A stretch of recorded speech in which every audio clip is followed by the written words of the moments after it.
This is WAAY 31 Law Call. Good evening and welcome to WAAY 31 Law Call. I'm Sharon Joviet. Tonight we're talking about Trump on trial. It's the biggest trial, the biggest legal event since O.J. Simpson's trial. Some of you may be looking forward to this 6 weeks of trial. Some of you may be dreading it. Tonight's a chance to talk about it, to talk about the legal part of it, talk about your opinions. We welcome you to call in with polite opinions, civil opinions. We can have a civil conversation here. The 31 Law Call number 256-536-0077. We also always invite you to send in any legal question on any legal topic. You send it to lawcall@waaytv.com. And when we get to a show that's on point, we pull them out. We've got some of your emailed questions about Trump on trial tonight.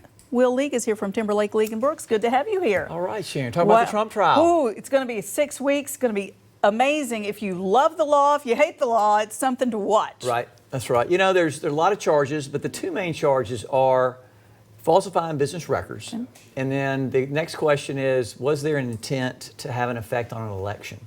And be brave. Give us a call. Let us know what your thoughts are on those particular questions. Number one, you know, again, I think he admitted paying off Miss Daniels, and I think he used his lawyer to do it and funnel it in falsified records. So we want an opinion on that.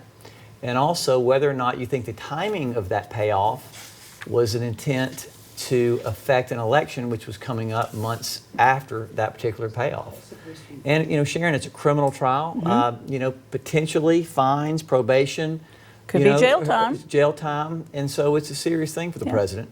And, you know, last week they did, you know, voir dire, which is Latin for to speak the truth.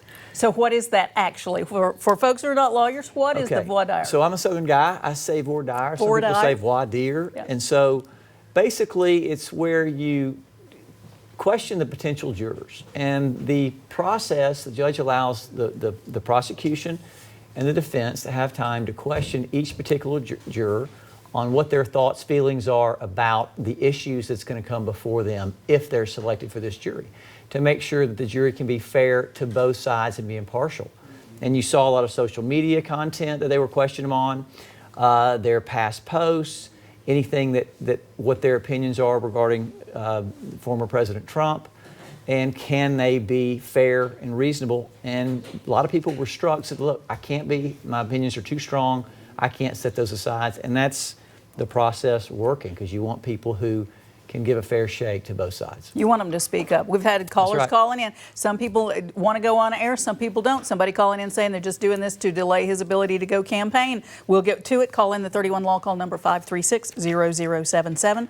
Before we get to that, we always like to pull out a You Make the Law Call video. We pulled something off of YouTube. This is a car accident. So this car is about to take, taking a left turn. Obviously, the driver's not paying a lot of attention to his surroundings, but the motorcycle is coming up on it. We're going to see it again. It looks like everybody gets up from this. There may be a difference depending on which state you're in. Could make a big difference in how this would turn out as far as the legal action of it. You know, we try these cases quite often, you know, Sharon, and I can't really see what lane the car is turning from. If it's turning from the left-hand turn lane, then I believe it's going to be the fault of the motorcycle. If it's turning from the center lane and the motorcycle was going straight and that's not a turn lane, then there may be a claim by the cyclist. Now, under Alabama law, it's different. Now, Tennessee law, you know, we're licensed up there, we practice up there as well. Tennessee law is comparative negligence. So basically, what fault did the motorcycle rider have? Compare that with the driver. And under Tennessee law, let's say you had $10,000 worth of damage and you were 20% at fault. Then you could only recover 80% of your damages and you would forego that 20% where you were liable. That's called comparative negligence. Under Alabama law, if the motorcycle rider was at fault or was negligent in any way, then he or she could not recover on what's called contributory negligence. And that's a pretty harsh law that Alabama has, that you can't contribute to your own injury, and if you're negligent, it bars all recovery. So it's pretty harsh. So Alabama law and Tennessee law are different matters where the wreck happened. Very interesting. So that first caller called in and said they're doing it to delay. They're delaying his ability to go on the campaign. Okay. And I've heard a lot of people saying that. And we've got callers waiting. We've got Robert on the line with a question or comment from Huntsville. Robert, thanks for calling in. Tell us your thoughts on this. Yes, ma'am. How a man have 38 cases on him and he still can end up being our president? And they felony cases at that. All right, so Robert, do you feel like he falsified business records based on what you know? I mean, how can all the stuff this man done out here, and how can he end up still being our president? Right. Look right. about what happened to the United States. I mean, it's like people have got very weak here now. Well, I mean, we're in a different time. We certainly are. You know, there's a couple of issues. You know, I think it's clear, Robert. Well, what's your opinion on? Do you have an opinion on whether or not if he was unfaithful to his wife during that time? Does that sway you in the election, or is it the falsifying of big business records or the payoff to affect an election? Payoff. The payoff makes a difference to you. Yeah. Okay. Yeah, Are you going to be watching it? Robert, are you going to be tuned in watching the trial? Yes, ma'am. Yeah. Right. I think a lot of people are going to be watching. It should be very interesting. So they're expecting 6 weeks, right? Isn't that kind of the prediction? You know, I've heard that. 6 It seems weeks like a long time for that many witnesses. But What's maybe the longest trial you've ever had? week and a half, 2 weeks. That's a long time. Yeah, so you're talking about a lot of witnesses. The prosecution's got to bring a lot of witnesses Right. to cover that time. Now, will the defense bring any witnesses? I mean, I think he admits that there was a encounter with Miss Daniels. He admits there's a payoff, I believe, but he believes the payoff was legal.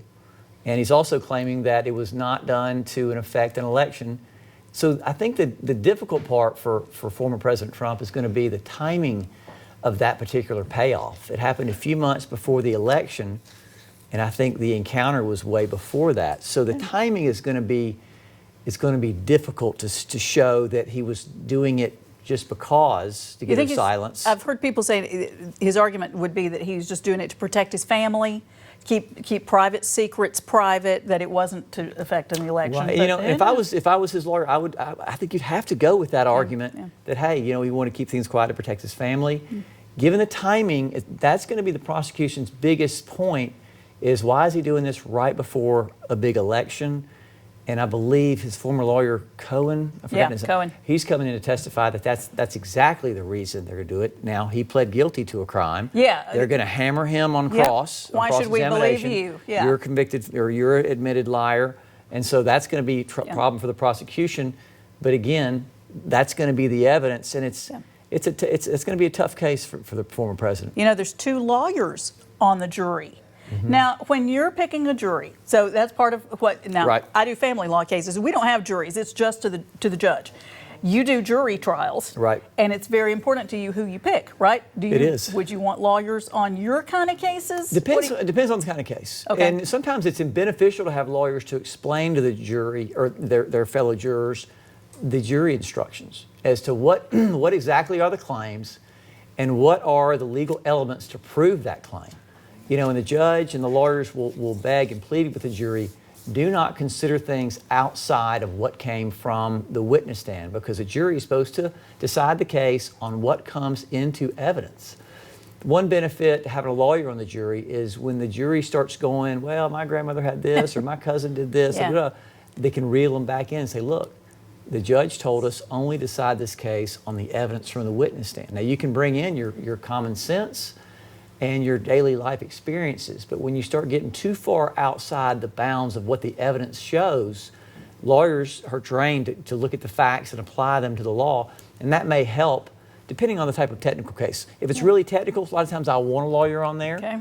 Sometimes if my case is a little bit weak, maybe you don't want those lawyers on there. Interesting. And so that's interesting, both sides agreed to lawyers. Yeah, because they could have struck them. You only have a limited amount of strikes, Right. so sometimes they had to strike the worst people they thought for their case, and that's what they were ended up with. So either one of those scenarios would apply. We've got Greg on the line with a question or comment from Huntsville. Hi, Greg. Thanks for calling. What are your thoughts about this tonight? Hi, y'all. Hey. Hey, Greg. I'm wondering how they could even seat a jury with Trump dominating the news cycle the way he does. It seems like they've had a hard time with it, haven't they? I mean, a couple of them. I mean, Greg. So what have you? So you saw a little bit of the jury, the voir dire, or heard about it. You know, and it took less time than we thought it was going to take. What is your opinion about the jurors that are seated? The ones that I actually saw, I thought would probably be fair and impartial according to the law, but I don't know if everyone seems to have an opinion on Trump one way or the other. Yeah. And I guess it's how much do you lean one way or the other is how I would seat the jury. Could you do it? Would you want to be on that jury, Greg? And do you think that you could be impartial? Could you listen to the facts and the case and make an impartial decision? I don't think I could be impartial. It'd be tough, wouldn't it? It would be tough. One thing, Greg, that struck me is a couple of jurors, maybe one or two, said they don't watch the news, they hadn't heard anything, and that just seems so foreign to me that you could walk around in New York and not know what's happening. Where you been? And so if they didn't know anything, I would worry about their touch with reality. Yeah. If they didn't know anything that was going on. But both sides chose the juror or jurors, based on those comments. So how does that cut? We'll see, when the case is over. Yeah. They're telling us take a little break. We're going to take a break. Be right back. Looking forward to hearing your thoughts and whether you're going to be watching the Trump trial this week. Stay with us.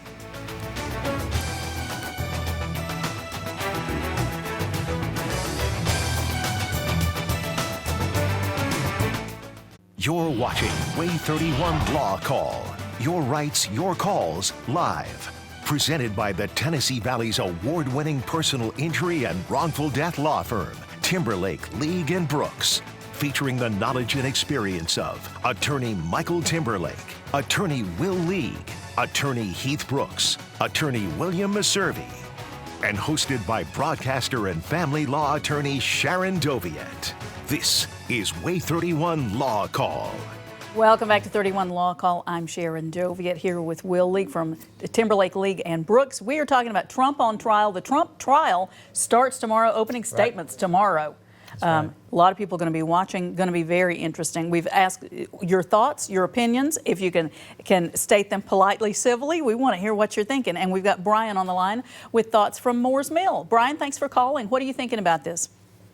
Well, I think, number one, Donald Trump cannot get a fair trial. Because? Why is Why?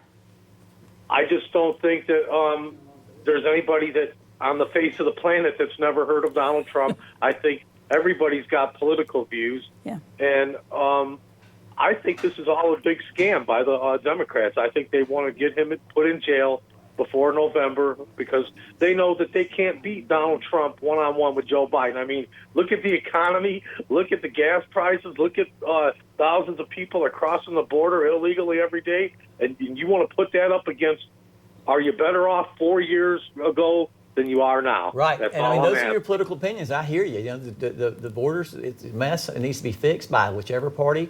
But let me ask you this. If he made the payoff and it was illegal, would you convict him? Let me tell you something. Tell I me. think that people that have taken the office of presidency have done a lot worse. I mean, Bill Clinton, Monica Lewinsky. Right, but fair. But let me ask you this. If he paid off the porn star and that was illegal, would you convict him? Or is it cool that, just because other presidents, maybe Kennedy had some side action, whatever, if that's the law, it sounds like you're a Republican and that's fine. But could you be fair? But if that was the law, he made the payoff and it was illegal, would you convict him? Prove he made the payoff. Cool. Okay. I got you. Okay. Are you going to be watching? Brian, are you going to be watching this next 6 weeks?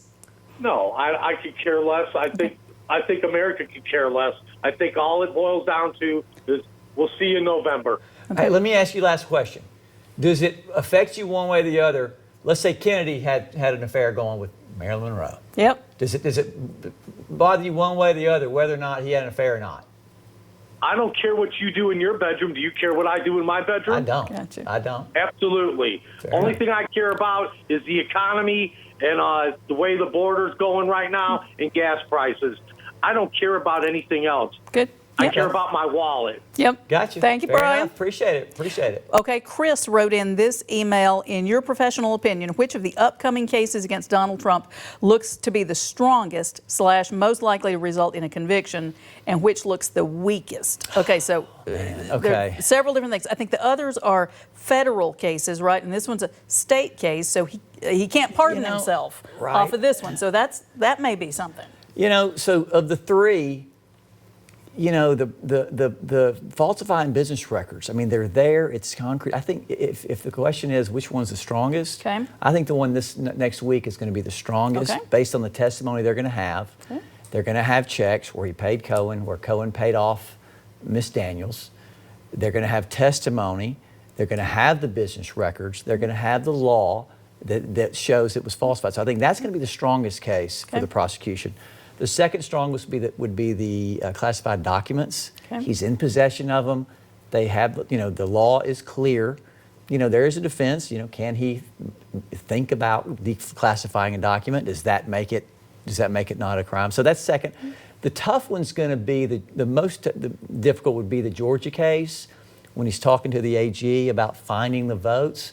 Yeah. That can be explained away on the Trump side of, look, let's find the ballots, let's, you know, do a better count. Okay. I think there's going to be some muddying. That's the most serious charge, I believe. Yeah. Yeah. But that's going to be the one I think the defense will be able to muddy the waters enough to where that would be the most difficult case, in my opinion.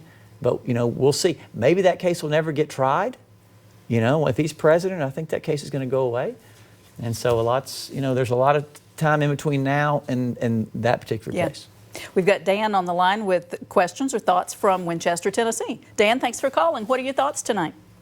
Yeah, my thought is aren't we have a right to a speedy trial? And is there not statutes of limitations? It seemed to me this happened over 10 years ago. This is a long time ago, isn't it? Yeah, when was the payoff? Do you know? I don't remember the year. I don't remember the year. And it does seem suspicious to you, Dan, that here we are. We've saved it until right during campain season. That seems that's weird. a good point. Exactly. That's a good point, Dan. They could have charged him a long time ago. If did they not know about it, or what do you know about why they're doing it now? Anything? I just know he's supposed to have a speedy trial, supposed to get a speedy and there should be statutes of limitations. Right. So a lot of times things do stretch out. I wish we had a prosecutor here to talk about the things that can slow things down for prosecuting a crime. Statute of limitations, more about when the charge is actually brought and then getting the speedy trial after that. Well, right. You know, and one point is, you know, if the payoff was to have an effect on an election. Yeah. You know, and that was, I think we're talking about 2015, because the election was in 2016, right? Yeah. And so statute of limitations, there should be. I'd have to look and see. Sometimes it's 6 years, but we're past that. Maybe New York has a statute of repose that saves some statutes. But really, I'm unsure about that particular question. But the caller brings up a good point. Yeah. I mean, if it's too far from now, the defense, I'm sure they've argued statute of limitations. So there must be a statute that's longer or some savings statute in New York. But that's a good point.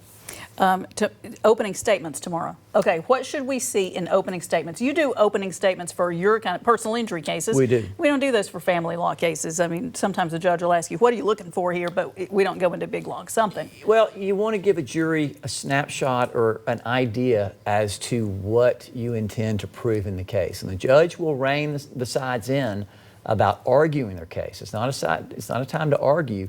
But you want to explain to the jury the roadmap of your particular case and what you think the evidence is going to show, so they've got an idea when those witnesses come up to the stand, they've got an idea as to what they're going to be testifying about and what you're trying to prove, to kind of give them a roadmap. And so it's a side where both sides can come up, address the jury, and let them know what their theory and what they intend to prove in this particular case. And it's very helpful for jurors to be able to hear the opening statements, to again give them an idea of what's coming, you know, and sometimes in what order. And the prosecution's not giving the other side the benefit of the first witness or the first couple of witnesses. Not going to tell them who's coming up first. That's right. And they don't have to. That's not a rule of civil procedures. You got to give the other side a clear roadmap to how you're going to present your case. Sometimes I'll let the defense attorney know who we're calling.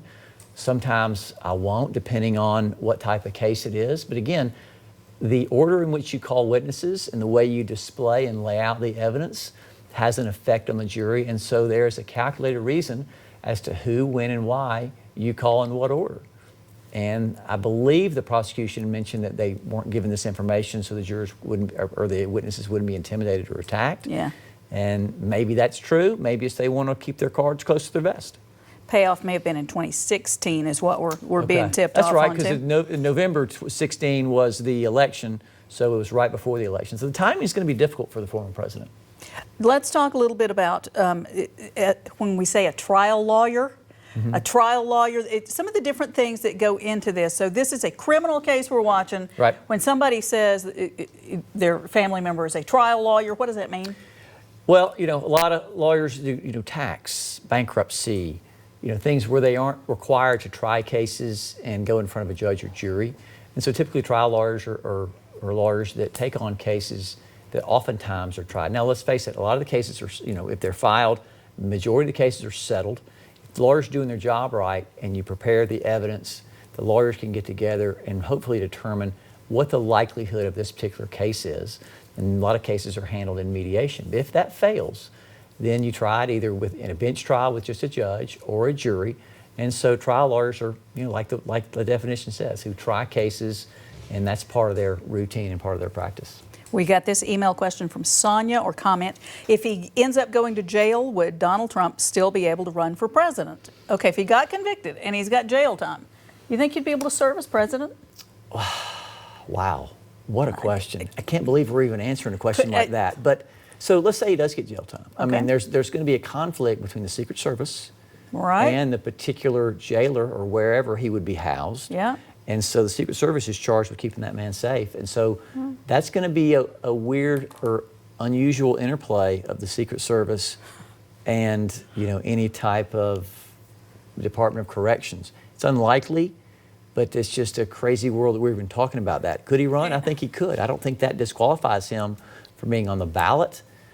But again, there could be a lot of arguments. If he's convicted of a felony, does that preclude him from running? And that's something that we're going to have to pay close attention to. Going to be an interesting 6 weeks. So opening statements starting tomorrow. We're going to take a break. Be right back answering and thinking more about Trump on trial this week. Stay with us.